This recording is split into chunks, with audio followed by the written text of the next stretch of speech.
I'm BJ with Riders Wholesale. We've got our 400 Linhai here. We're going to show you how to assemble it. Whenever you receive it, this is how you're going to receive it. It's in a solid metal structure with cardboard around it. First thing you want to do is take your cardboard off and then take your frame loose.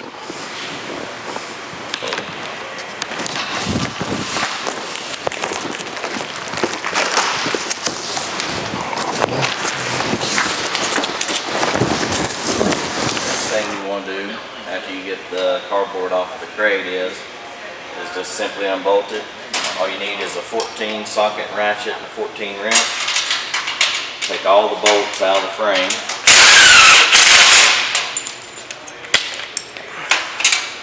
Once you removed all the bolts out of the frame, your wheels and tires are wired in. You can either unwire them or use a pair of cutters like I got here.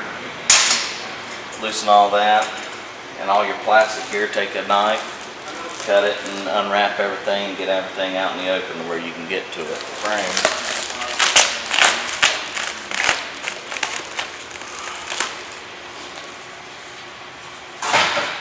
Crate removed, unpack everything away from the ATV and lay it out somewhere where you can get to it real conveniently. All your tires and wheels are going to need to be aired up. I recommend putting 30 pounds of air in them seat to seat. Let them set for about 7 or 8 hours before you let them back down to about 5 pounds. As you can see, our ATVs are packaged really well. There's not a dent or a scrape one on this once we got it undone. And the reason being is not only building a cage around the ATV, we also bolt it to the frame. It's bolted right here with 2 bolts. And then there's 2 bolts in the front right there that you're going to have to loosen so you can get the ATV up out of the frame. Up here in the front, you've got your other brace. It's bolted on both sides. You got to take the nut loose, and then you can pick the unit right up out of the frame. Real simple. The next thing you want to do, we cheated a little bit. We used our forklift, but you can use a bottle jack or a car jack to jack one end or the other up to the ATV. But once I get it all unwrapped, the next thing I do is I take the seat off. Under the storage compartment here, you got your owner's manual, your battery acid for your battery, handlebar clips, lug nuts, your toolkit. I leave the toolkit right in there.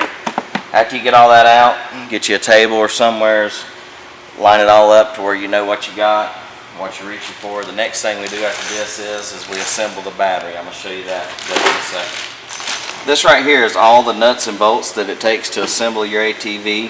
It's real simple. You can be up and riding in a matter of an hour or 2. And I just wanted to show you right here is all the tools that we've used so far. Next, after you get all that done, you want to go to the rear of the bike over here on the left rear corner and pull your battery out of your battery box. There's one strap down here.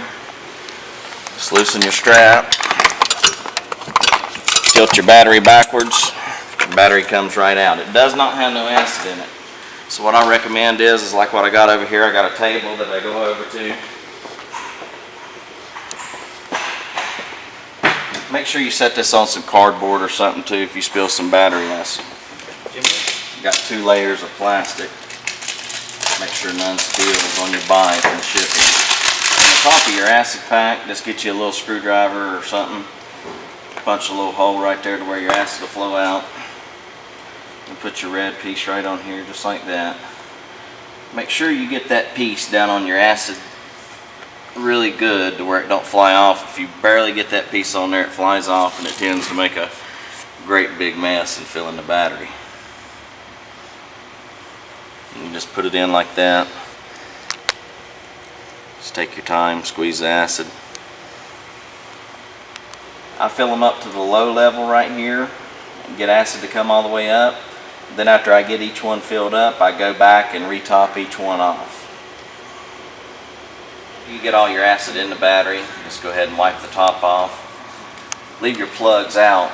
And I recommend letting the battery set like that for about 2 to 4 hours before you put your top plugs in. We're going to go ahead and install our plugs right back into the top here. After you get these in, we're going to put this battery on charge. You want to trickle charge it with a 2 amp charger or less for about 5 to 6 hours.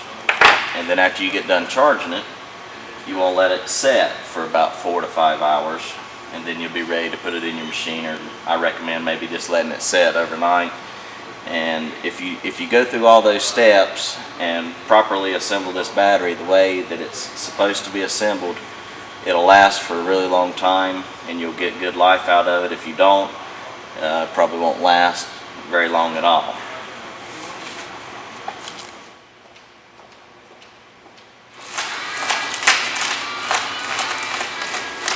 The next thing you want to do is install your tires and wheels. The rear wheels are your 25 10 by 12s, and the V pattern should be pointing towards the front of the body. Let's tighten them up. It's a number 19 socket.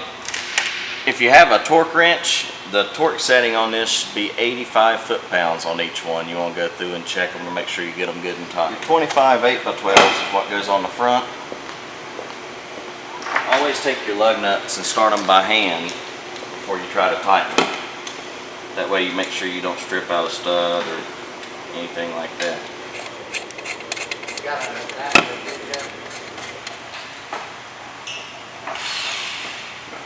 You want to set your battery into your battery box here with the post turned down on it.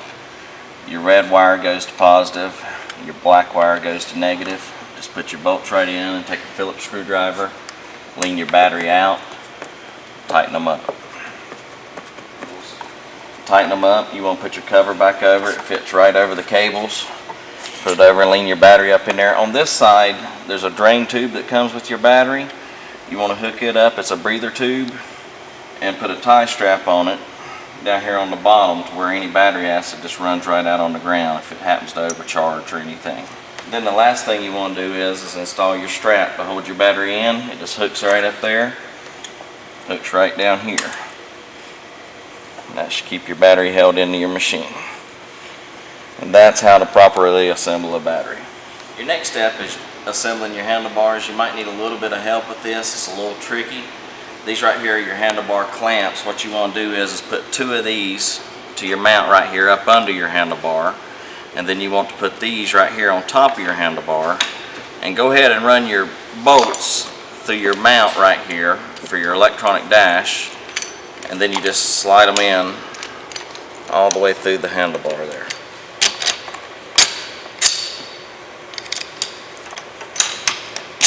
Alright, after you get your bolts all the way down through there and get your bracket on, next you want to take your nuts, put on the bottom side here, put all 4 on, just get them started. After you get them all started, just tighten them up. On each side of your handlebar, this is really important, there's serrated edges right here. You want to line both sides up to where both sides, the serrated edges are in there in your clips. And on these handlebars, what you want to do is get them level across from bar to bar. These bolts and nuts are 13s, tops and bottom. We just use this ratchet here, makes it a little bit easier. Make sure you go around and tighten each one equally too. It's always better to use a socket and ratchet instead of an impact. That way you can feel exactly how much you're tightening each bolt and nut. After you get your handlebars all tight, you want to install your digital dash. Make sure the neutral and reverse lights are up here at the top. You got threaded pins down here on the bottom. Put 2 rubbers on both of those and then just simply drop them into the holes there. These are number 10 nuts on the bottom side. Just thread your nuts on, tighten her down. Key switch is going to be loose here. Go ahead and take that nut off. Pull this plastic piece off. Then you're ready to put your top mount on. Just 2 bolts and nuts hold it on. It just simply slides over the key switch like so. You take and put your rubber back on. Put your nut back on the top. You can just reach in under there and hold it from the bottom side. You don't want to tighten that too tight. Just get it started on there. And once you get that started on there, you take your 2 Phillips head bolts and nuts here, or bolts. They're already pre-threaded on the bottom side. Start them in. take you a Phillips screwdriver and tighten them on up. After you get those tightened, just come back in and hold your key switch. Tighten up your nut right there. Just get it real good and snug, and then get you a pair of pliers and go ahead and just tighten it up the rest of the way. It ain't got to be too tight. This right here is pretty neat. When you pull the key out, it's got a cover, no water or anything will get down there in your key switch. Almost ready to crank this thing up. Handlebar protectors here. All you do is take hex head, loosen these here up, screw them all the way out. All you want to do is just get it finger tight. Started about like that right there. Then over here on the handlebar, you got your bracket. Take your Phillips screwdriver, start them in to get them nice and level across here, and just snug them on up. On your handbrake up here on the front, you might have to really pump this thing to get the pressure built up. You'll know whenever you have brakes up here, whenever there's a bunch of resistance on the lever. After you get the fuel in it, you want to come over here to this side of the machine and make sure your fuel switch is on. Another thing you want to do is right here is your coolant for your machine. You want to check it and see if it's got enough coolant in it. Right now it's all the way up to the upper level. Here's your dipstick for your oil.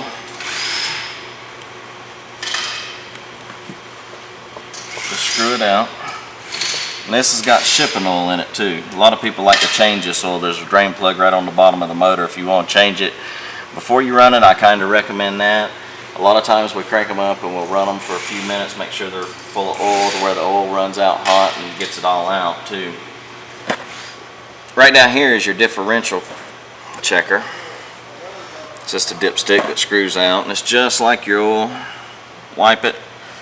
This here takes 90 weight is what you want to put in this. I definitely ride it around a little bit and get this good and hot, and then drain it out.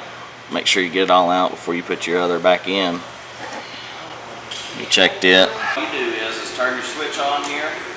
Make sure it's in neutral down here. It'll come on if it's in any gear. You pull your brake in and just mash the starter button, and it should start right up.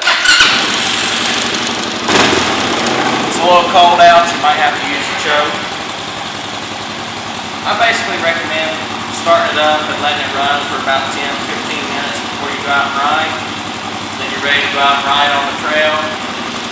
I hope you enjoyed our video, our assembly video here, to show you how to put together this Linhai 400. If you go through all these steps and do them correctly, you'll have a bike that'll last you many